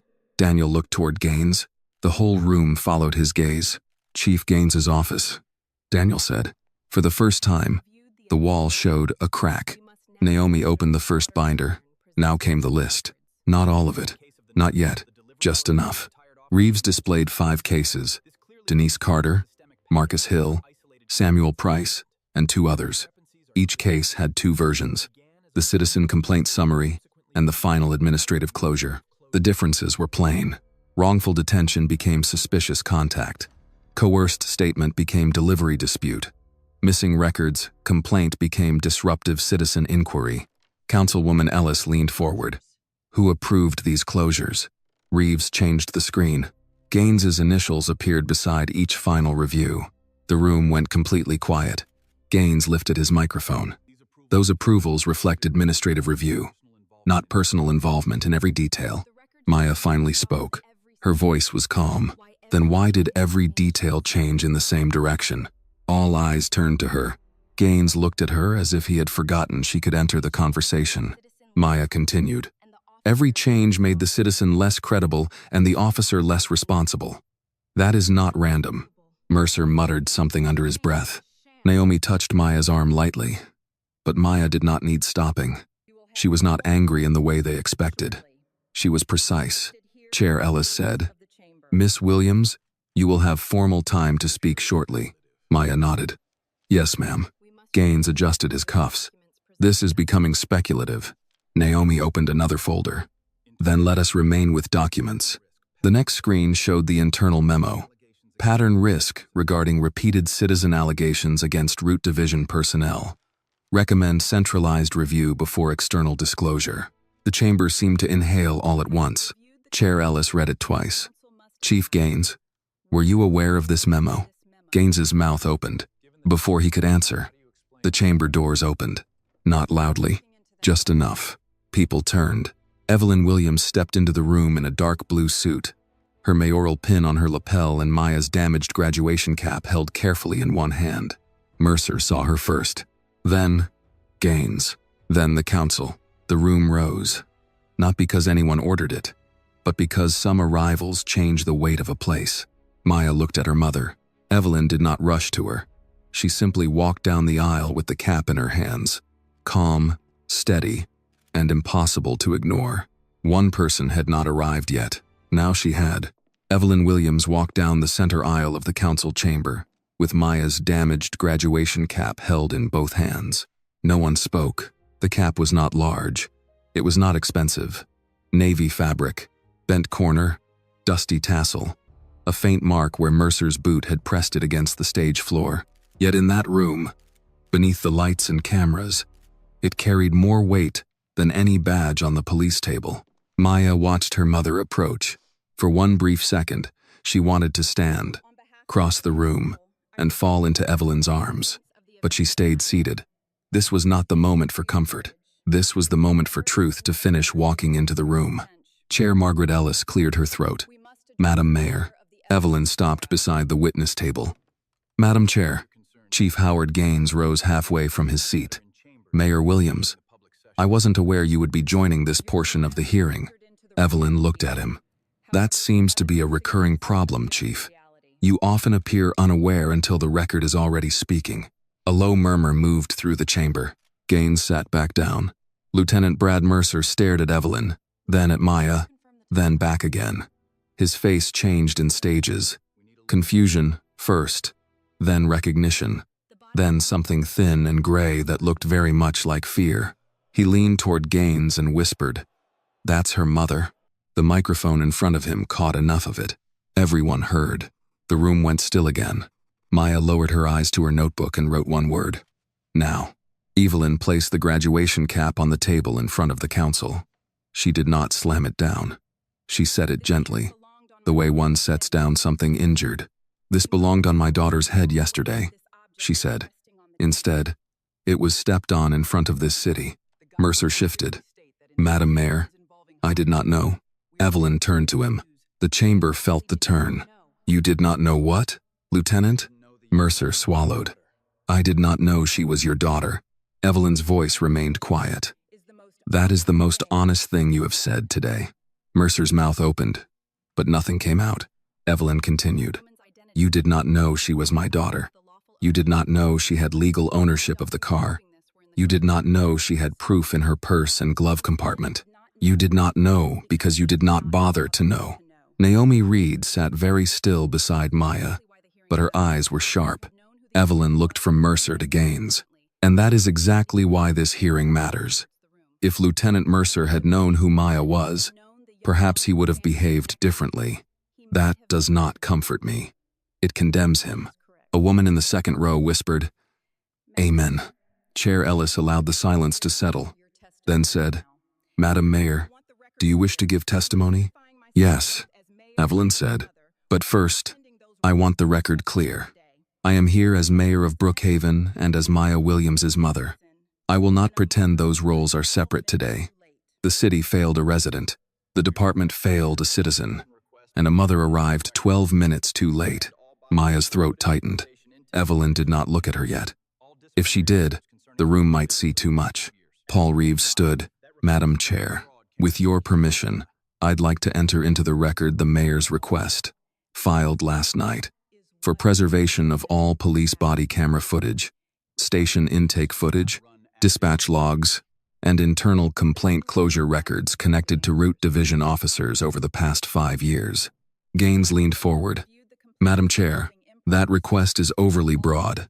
Naomi spoke before Reeves could. Patterns are broad, Chief. That is why they are patterns. A few people in the chamber murmured. Gaines's jaw tightened. Judge Reed, with respect, Retired judges do not run active departments. Naomi smiled faintly. No, but we do recognize evasive answers. Chair Ellis tapped the gavel once. Order. Evelyn turned to the counsel. For months, my office has reviewed complaints involving improper stops, altered reports, and missing video. I believed we needed time to verify everything. Yesterday, my daughter was pulled into the very system we were examining. That does not make her case special. It makes it visible. Mercer stared at the table. Evelyn pointed gently toward the screen, still showing the internal memo. Centralized review before external disclosure. Narrative correction. Footage unavailable. Complainant withdrew. Those phrases are not administration. They are shelter. Gaines said. That is an unfair characterization. Maya finally looked at him. Then give the fair one. Gaines turned toward her. Maya's voice was soft, but it carried. Explain why Denise Carter's detention became resolved at scene. Explain why Marcus Hill's pressure to confess became delivery dispute. Explain why Samuel Price's records complaint became disruptive citizen inquiry. Explain why Officer Cruz's report was marked pending after it, contradicted Mercer's. Gaines did not answer. Maya leaned back. The silence answered for him. Mercer suddenly spoke. Chief told me to route the report through his office. Gaines snapped his head toward him. Lieutenant. Mercer's face had gone pale. He was not confessing out of courage. He was trying to keep from standing alone under the whole collapsing roof. I followed command review, Mercer said.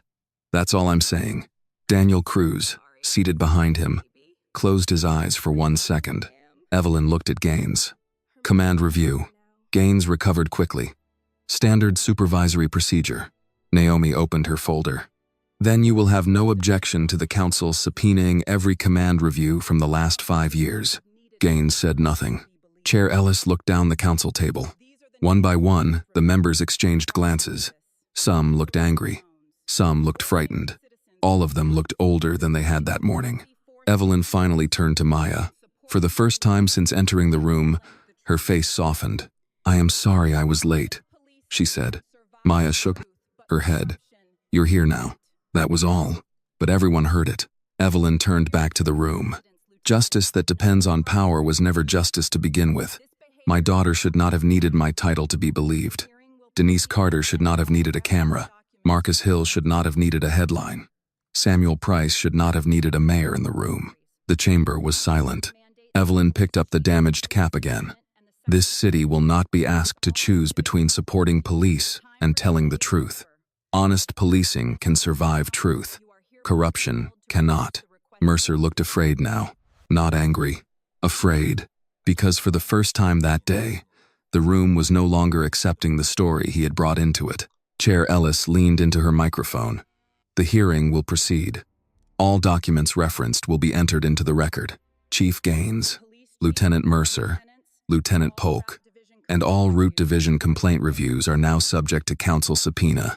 Gaines's face hardened, but the wall had cracked, and everyone had heard it. For the first time that day, Mercer looked afraid. Maya opened her blue notebook, and the room leaned toward her without realizing it. She did not stand at first. She stayed seated behind the witness table, one hand resting beside the page where the names were written in careful lines. Mercer, Vance, Polk, Gaines, Denise Carter, Marcus Hill, Samuel Price, Daniel Cruz, Mrs. Hattie Bell. Naomi Reed touched the edge of the notebook. Take your time. Maya nodded, then looked at Chair Ellis. May I use the screen? Chair Ellis glanced at Paul Reeves. He nodded. You may, the chair said. Maya rose slowly.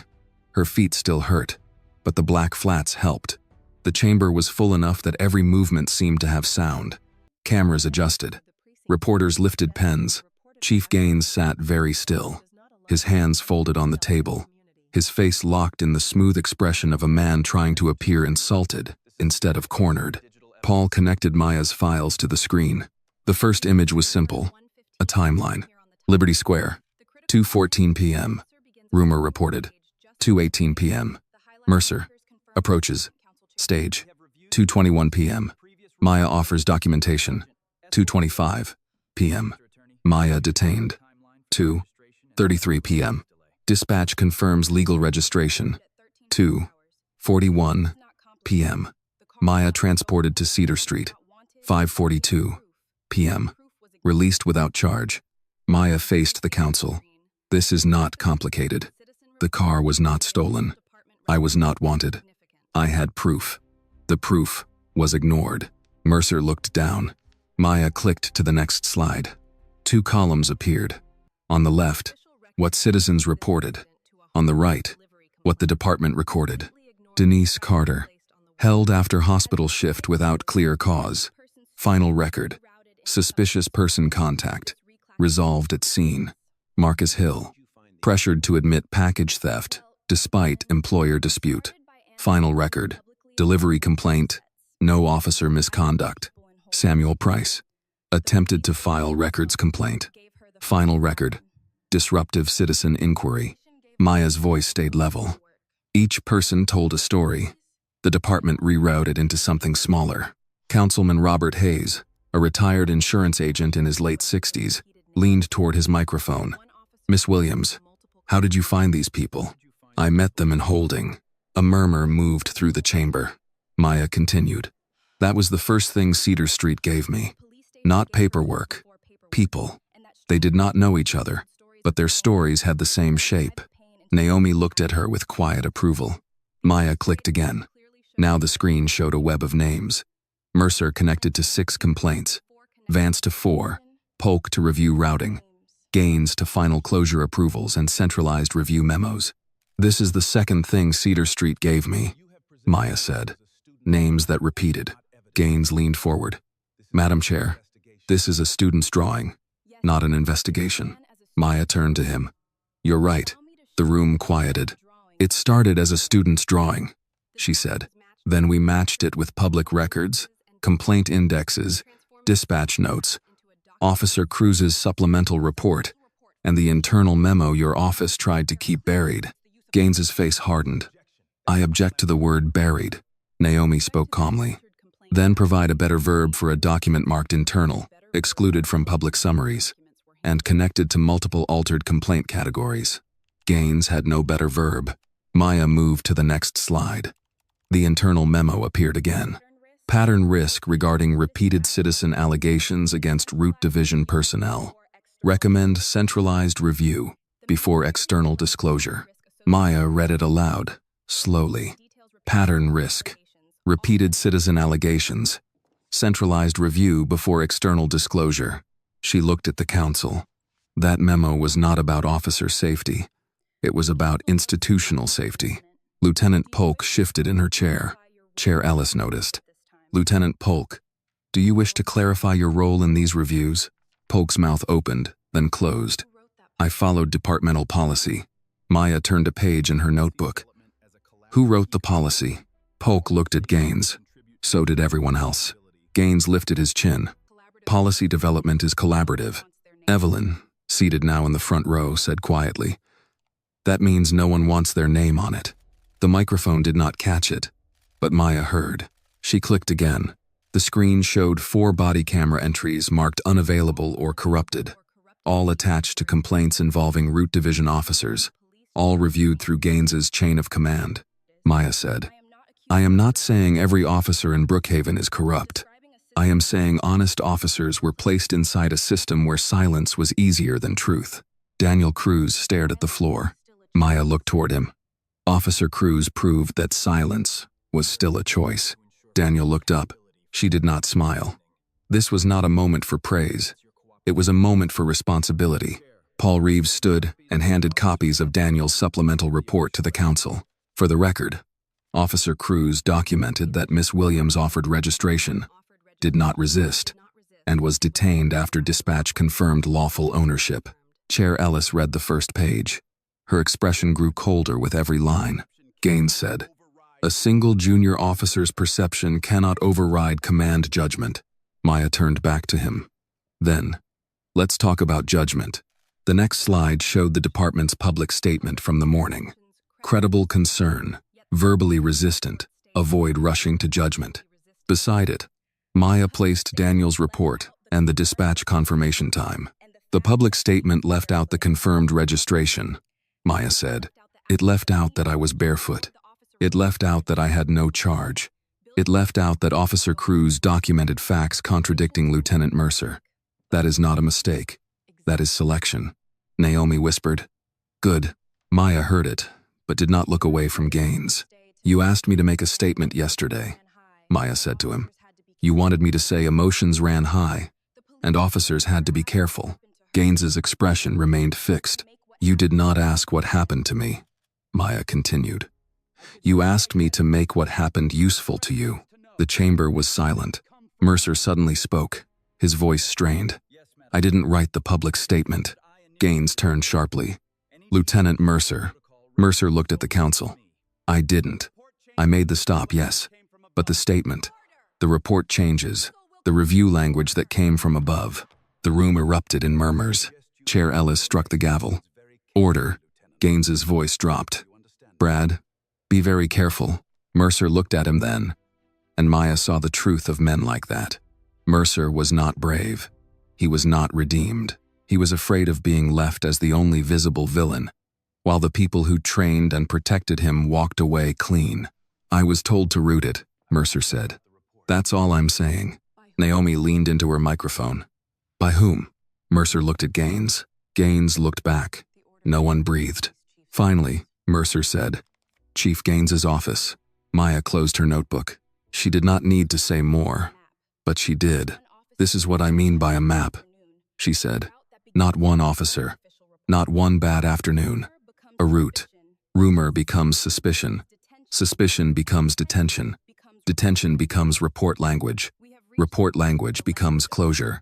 Closure becomes silence. And then the same thing happens to someone else. Evelyn lowered her eyes. Several people in the front row wiped their faces. Maya looked at the counsel, then at the cameras. I was lucky because the city knew my name by sunset.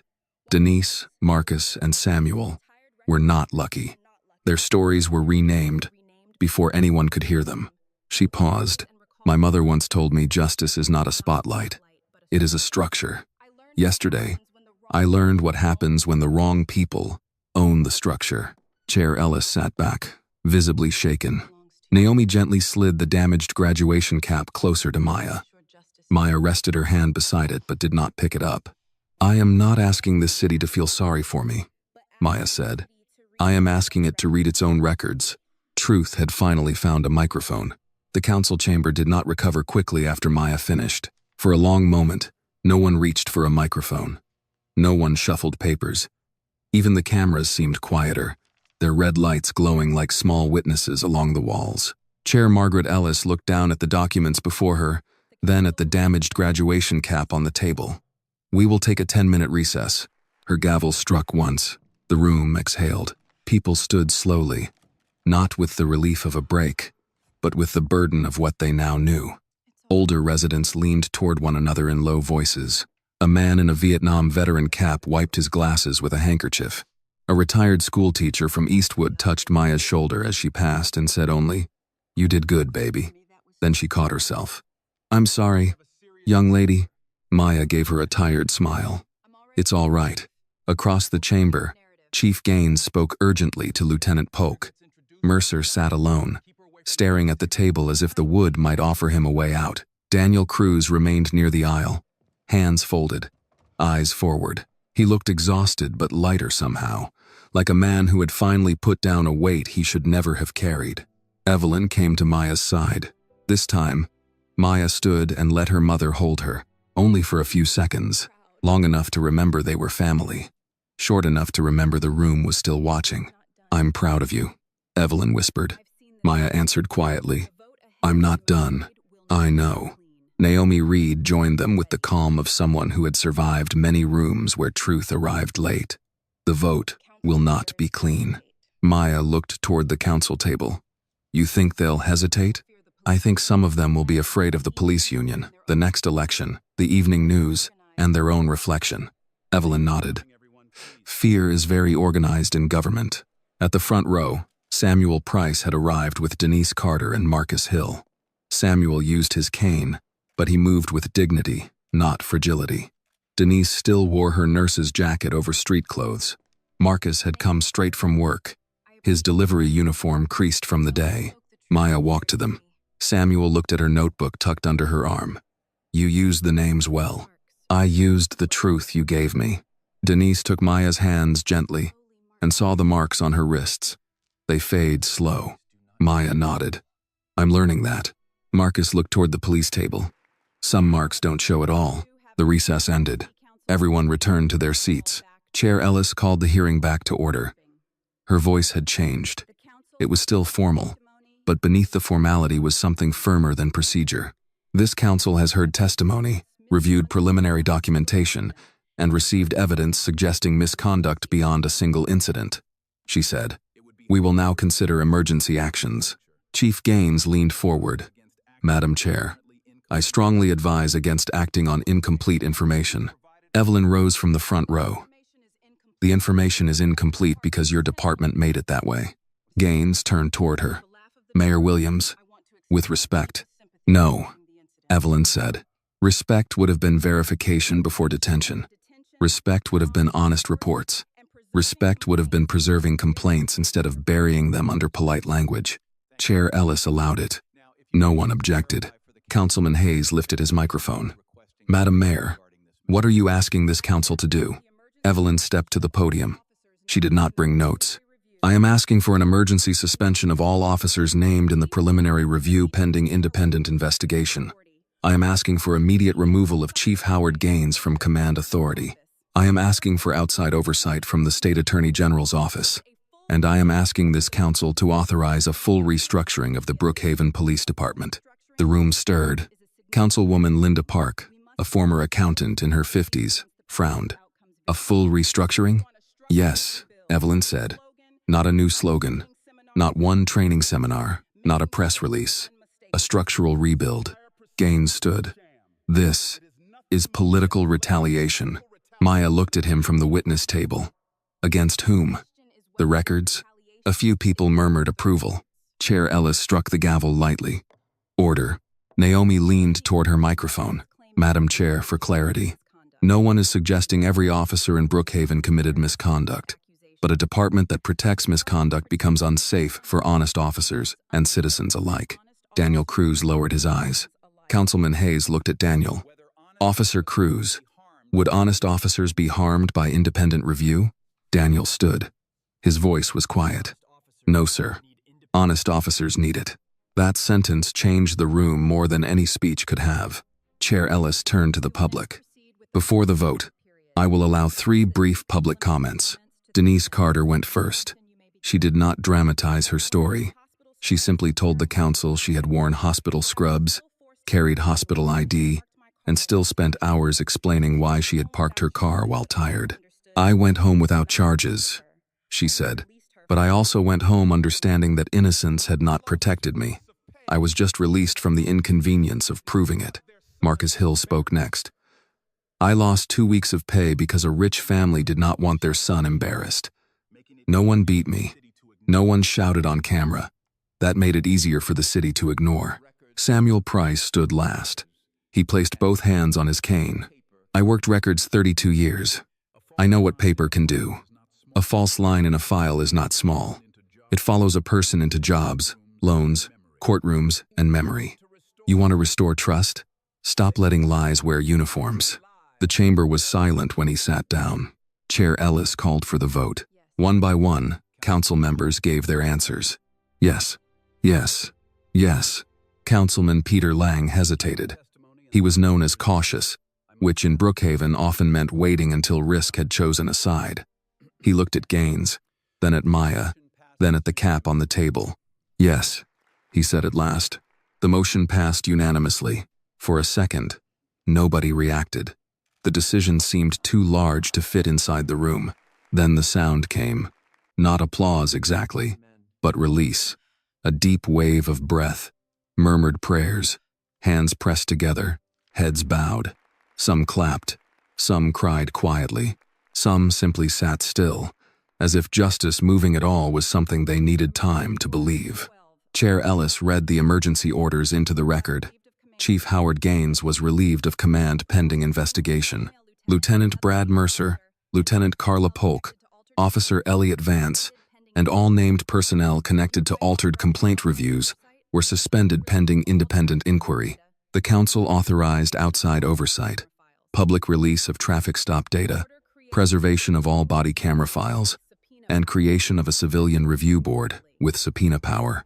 Evelyn returned to the podium for the final order. "Effective immediately," she said. "Every person in this department found to have participated in unlawful detention, report alteration, evidence suppression, or retaliation will be terminated, not transferred, not quietly retired, terminated." Gaines stared at her. Evelyn looked back without anger. "This is not revenge," she said. "Revenge is personal. Accountability is public." Mercer lowered his head. Maya watched him, but she felt no triumph. Only the solemn weight of a door opening for people who had been left outside too long. Naomi touched the damaged cap, then slid it gently toward Maya. Maya picked it up. This time, the room saw, not as evidence, as a promise. Justice moved slowly. Then, all at once, 6 months later, Maya Williams stood behind a podium in Washington, D.C., wearing a navy dress, black flats, and the same silver hair clip she had worn at Liberty Square. The room was larger than the council chamber in Brookhaven. Higher ceiling, brighter lights, rows of judges, attorneys, police reform advocates, city leaders, retired officers, pastors, teachers, and people who had come because they had once been told their own story did not matter. A banner behind her read National Forum on Justice and Public Trust. Maya's damaged graduation cap sat on a small table beside the podium. She had not repaired it. The bent corner remained. The dusty mark was faint now, but still visible if the light caught it right. Some people had asked why she kept bringing it to public events. Maya always gave the same answer. Because evidence should not have to look beautiful to be believed. In the front row sat Evelyn Williams. Not on stage, not behind a title card, not introduced as the mayor who had led Brookhaven's police restructuring. She sat quietly in a dark blue suit, hands folded in her lap, watching her daughter with the still pride of a mother who had learned that love sometimes meant stepping back so truth could stand alone. Beside her sat Naomi Reed, silver-haired and composed, with a program folded neatly in one hand. Daniel Cruz sat 3 seats down, no longer with the Brookhaven Police Department. He had joined the new Public Integrity Unit as an investigator after testifying fully before the State Review Board. Mrs. Hattie Bell had come too, wearing her silver cross and her best lavender jacket. Samuel Price, Denise Carter, and Marcus Hill sat together near the aisle. Brookhaven had changed, though not magically. No city changed in one vote. Chief Howard Gaines had resigned before the state could remove him. Brad Mercer had been terminated after the independent review confirmed unlawful detention, falsified reporting, and discriminatory conduct. Elliot Vance, Carla Polk, and several others had also been dismissed or referred for prosecution where the evidence supported it. The old internal affairs structure had been dissolved. A civilian review board with subpoena power now met twice a month in open session. Traffic stop data was published online. Body camera files could no longer be marked unavailable without outside review. Some people said the city had gone too far. Others said it had only begun. Maya believed both things could feel true to different people, but only one served justice. She looked out at the room and began. 6 months ago, I stood on a stage in my hometown to receive an academic honor. I thought that day would be about work, my family's sacrifices, my teacher's faith in me. The kind of achievement people tell young women like me to chase, because excellence is supposed to open doors. She paused. That day, excellence did not open a door. It did not protect me from suspicion. It did not keep handcuffs off my wrists. It did not make the truth obvious to people who had already decided what they wanted to see. The room was silent. Maya did not raise her voice. I used to believe success could make a person safe. I do not believe that anymore. Success can give you tools. It can give you language, discipline, and access. But safety is not built by individual achievement. Safety is built by systems that tell the truth even when the truth is inconvenient. Evelyn lowered her eyes for a moment. Maya continued. What happened to me became public because there were cameras, witnesses, and people willing to preserve the record. But what changed me most did not happen on the stage. It happened later, inside Cedar Street Station, when I sat with people whose stories had been renamed until they became too small to matter. She turned slightly toward the front row. Denise Carter was not a suspicious contact. She was a nurse coming home tired from work. Marcus Hill was not a delivery dispute. He was a working man pressured to accept blame that did not belong to him. Samuel Price was not a disruptive citizen. He was a retired records officer, asking why truth had gone missing. Samuel nodded once, his hands resting on his cane. Maya looked back at the room. Language matters. A false phrase in a file can become a wall. It can keep a person from being believed. It can follow them into jobs, courtrooms, bank offices, and family conversations. It can make injustice look like procedure. Naomi's eyes softened.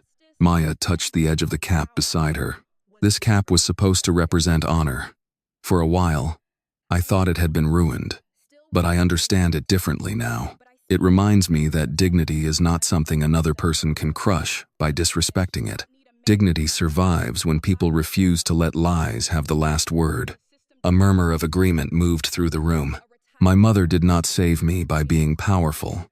She helped save the truth by refusing to let power replace justice. There is a difference. Justice that depends on power was never justice to begin with. Evelyn's face remained calm, but her eyes shone. Maya took a breath. I am 18 years old. I still have more to learn than I have to teach. But I know this much. The next person should not need a mayor for a mother. The next person should not need a viral video. The next person should not need a retired judge, a brave clerk, a quiet officer with a notebook, or a room full of witnesses before the system decides to tell the truth. She looked across the audience, from the officials to the older couples, from the reporters to the advocates who had spent decades in rooms like this one. Public trust is not rebuilt by speeches. It is rebuilt when records stay honest, when officers who tell the truth are protected, when complaints are not buried under clean language, when communities are heard before pain becomes evidence, when institutions understand that accountability is not an attack, it is maintenance. For the first time, she smiled faintly. My story began with a rumor. A rumor became suspicion. Suspicion became humiliation. But listening turned humiliation into evidence. Evidence turned silence into testimony. And testimony changed a city. She lifted the damaged cap gently and held it for the room to see. I thought success would protect me. It didn't. People did. People who listened.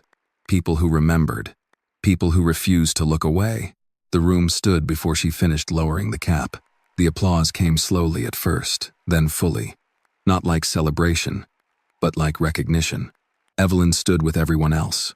One hand pressed lightly over her heart. Naomi clapped once, then again, her face full of quiet satisfaction. Daniel Cruz looked down for a moment, overcome. Mrs. Bell wiped at one eye and pretended she had not. Maya stepped away from the podium. When she reached the front row, Evelyn opened her arms. This time, Maya did not worry about cameras. She stepped into her mother's embrace and let herself be held. You did it, Evelyn whispered. Maya shook her head against her shoulder. We did. Across the room, Samuel Price tapped his cane once on the floor and smiled. Outside, Washington traffic moved beneath a gray afternoon sky.